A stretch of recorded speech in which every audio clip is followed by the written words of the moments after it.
Saya lagi di rumah nih guys. Jangan lupa like, comment, and subscribe. Setahun sudah aku menikah dengan Dewi, anak kepala desa yang masih satu kecamatan dengan saya. Desaku dengan desanya Dewi berjarak sekitar 5 km. Tetapi kami sudah tinggal sendiri. 1 tahun menikah, aku belum dikasih keturunan. Aku gak nyangka Dewi yang aku kenal sangat kalem dan terlihat alim, ternyata dia paling suka dalam hal berhubungan suami istri. Namun aku malah sebaliknya, tidak bisa seperti Dewi. Jadi aku tak bisa mengimbangi keinginan Dewi. Baru sekali saja aku sering kelelahan. Sebenarnya aku tahu Dewi sangat kecewa padaku, karena aku gak bisa bikin Dewi mencapai keinginannya.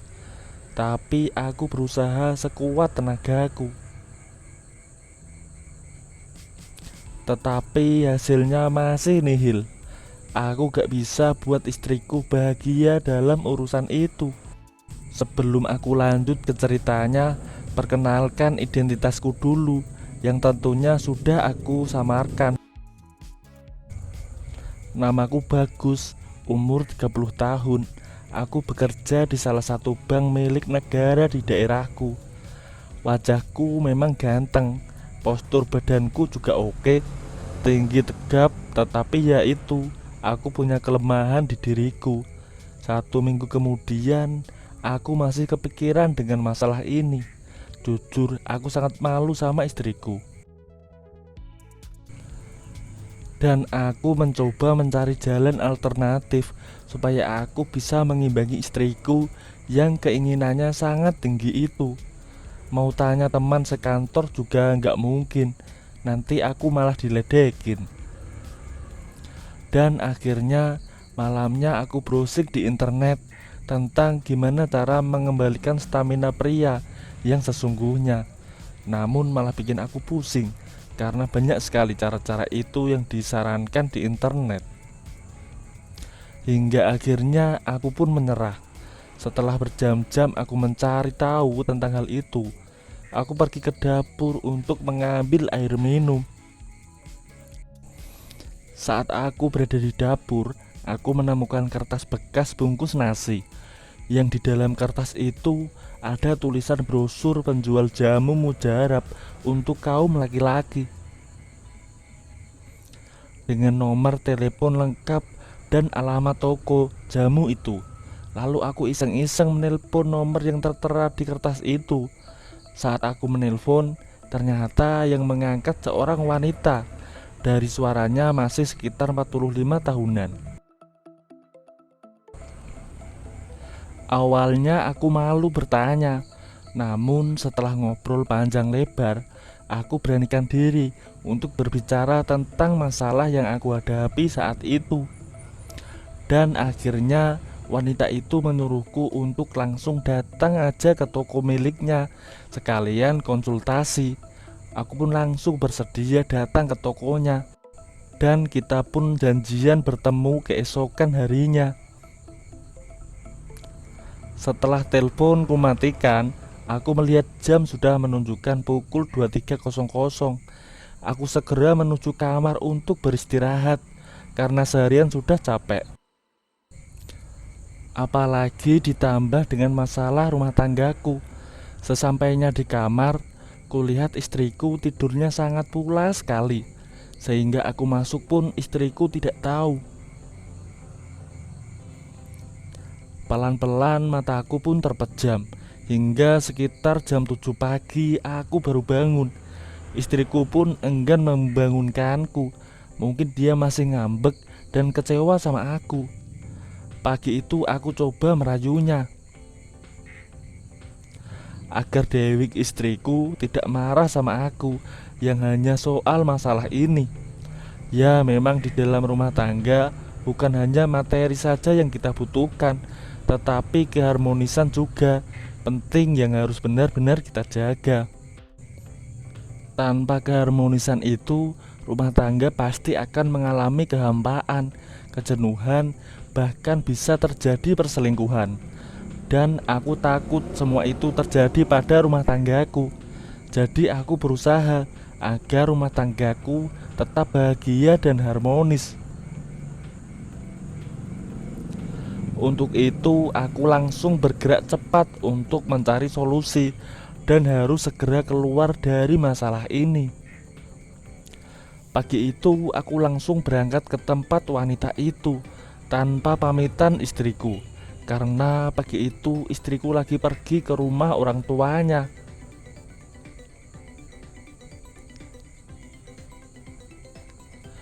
Dan kebetulan waktu itu hari Minggu, jadi aku tidak masuk kerja. Dalam perjalanan menuju orang itu, aku coba menghubunginya lagi untuk memastikan bahwa orang itu ada di toko. Karena kita sudah janjian untuk bertemu, dan alhamdulillah orang itu sudah menungguku dari tadi. Segera aku tancap gas mobilku agar segera nyampe ke alamat itu. Sesampainya di sana, aku langsung memarkirkan mobilku di samping tokonya yang memang dibuat untuk tempat parkir. Kemudian, aku pun masuk ke dalam toko dan bertanya pada karyawan toko bahwa aku Pak Bagus yang sudah ada janji sama pemilik toko. Akhirnya, karyawan tersebut memanggil pemilik toko itu dan aku dipersilakan duduk di tempat yang sudah disediakan.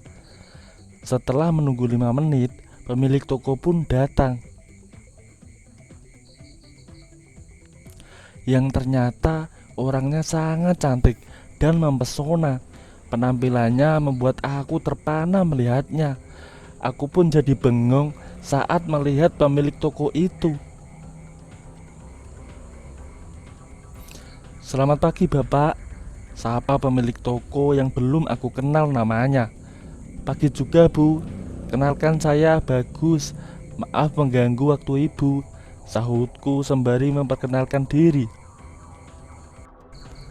"Iya Bapak Bagus, kenalkan saya Ibu Susi, pemilik toko ini dan juga psikolog." "Apa sudah bisa dimulai Bapak Bagus?" tanya Ibu Susi.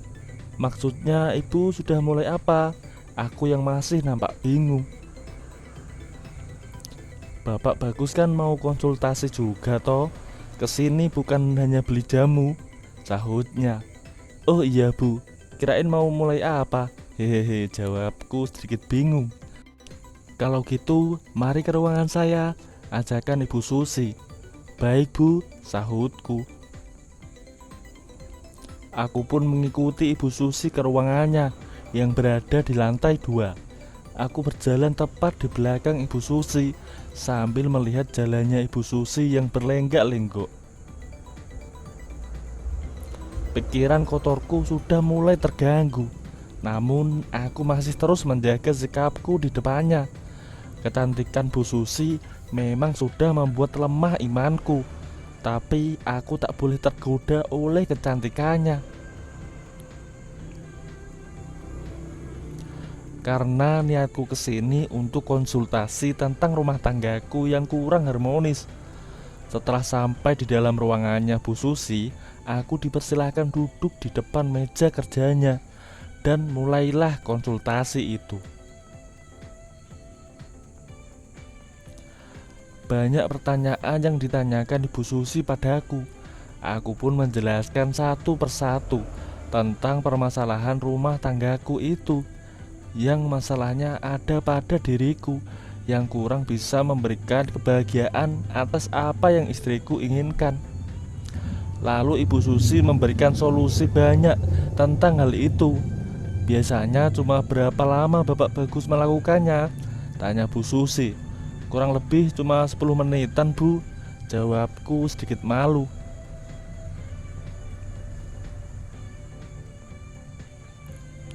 "Pantesan istri Bapak Bagus kurang menikmatinya.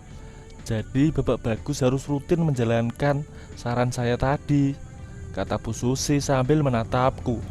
Aku tak kuasa saat Ibu Susi menatapku seperti itu. Jantungku pun mulai berdetak kencang karena tatapannya yang penuh sesuatu itu. Jadi aku harus lakukan saran Ibu tadi setiap hari ya? Tanya aku. Iya, kalau Bapak Bagus ingin mendapatkan yang maksimal, harus lakukan itu setiap hari. Tentunya dengan minuman jamu tradisional dari saya. Tapi harganya lumayan cukup mahal loh Pak, ucap Bu Susi. Apa jamu itu benar-benar manjur Bu? Soal harga tak masalah buat saya Bu, tanyaku lagi. Iya, kalau Bapak Bagus masih ragu, Bapak Bagus bisa mencoba ini dulu agar Bapak percaya dengan keampuhan jamu tradisional yang paling mujarab ini.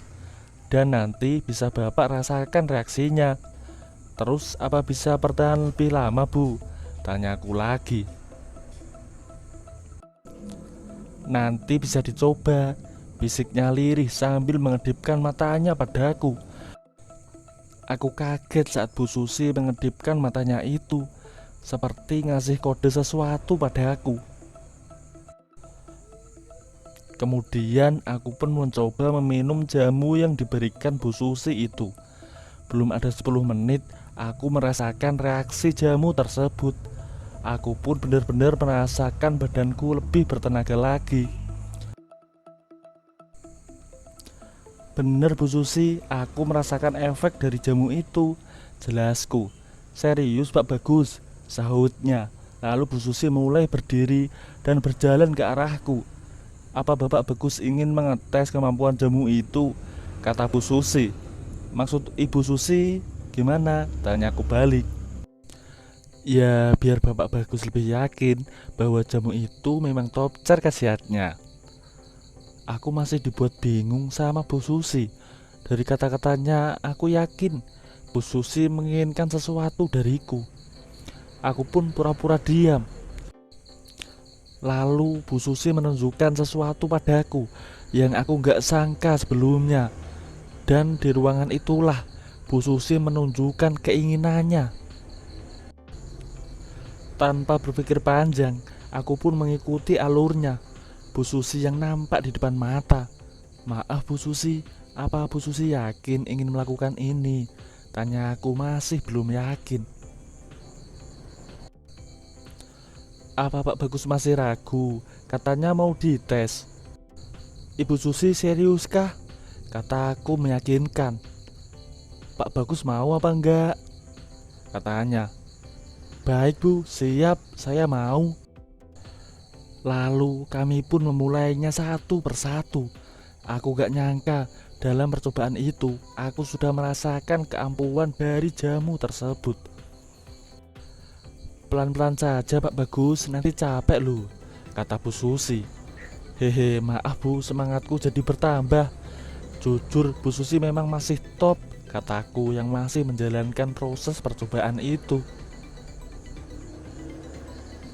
Pak Bagus bisa aja deh. Pak Bagus bisa merasakan sendiri kan perbedaannya sebelum mengkonsumsi jamu itu, tanya Bu Susi lagi. Iya Bu Susi, aku merasakan memang ada perubahan pada diriku, jawabku sambil tersenyum bahagia. Sekitar 1 jam lebih proses itu berlangsung. Namun aku tidak merasakan lelah sama sekali. Bahkan yang aku rasakan aku lebih bertenaga dan lebih fresh. Sangat berbeda dengan yang aku rasakan sebelumnya. Terima kasih Bu Susi atas testernya. Aku jadi lebih yakin kalau istriku nanti bakalan tersenyum kembali. Iya Pak Bagus, sama-sama. Nanti Pak Bagus bisa kembali lagi kalau jamunya sudah habis. Oh iya, maaf nih Bu Susi. Padahal Bu Susi kalau saya lihat umurnya sudah 45 tahun lebih, tapi kok masih cantik. Hehehe, candaku saat itu. Pak Bagus ini bisa aja gombalnya. Serius kok Bu, saya ini jujur. Udah jangan dibahas lagi. Pak Bagus segera balik, nanti istri nungguin.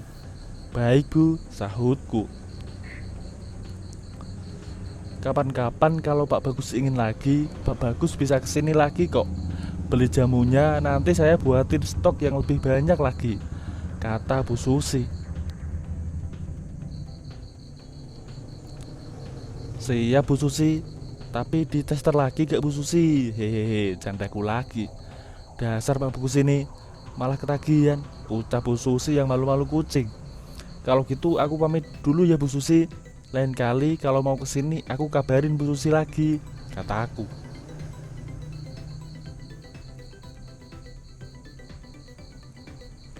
Baik Pak Bagus, saya tunggu. Saya ambil 2 ya Bu, dan ini uangnya.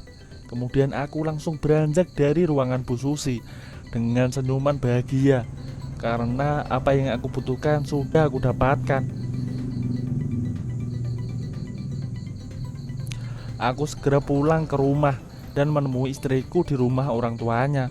Sesampai di rumah mertua, aku langsung mengajak istriku untuk pulang.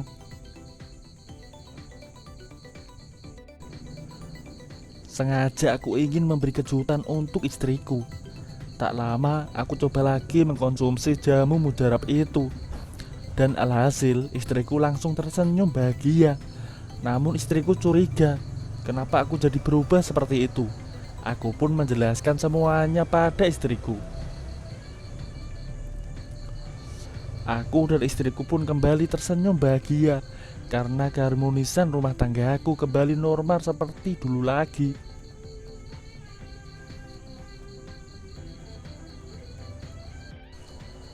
Begitulah kisah perjalanan dalam rumah tanggaku yang hampir kehilangan keharmonisan. Tentunya dengan tidak lupa berdoa, memohon kepada Yang Kuasa. Jagalah keharmonisan rumah tanggamu sebelum terjadi prahara rumah tangga yang sewaktu-waktu menghampirimu. Karena dalam hidup rumah tangga tak hanya mengedepankan materi saja, tetapi keharmonisan lebih utama dari segalanya.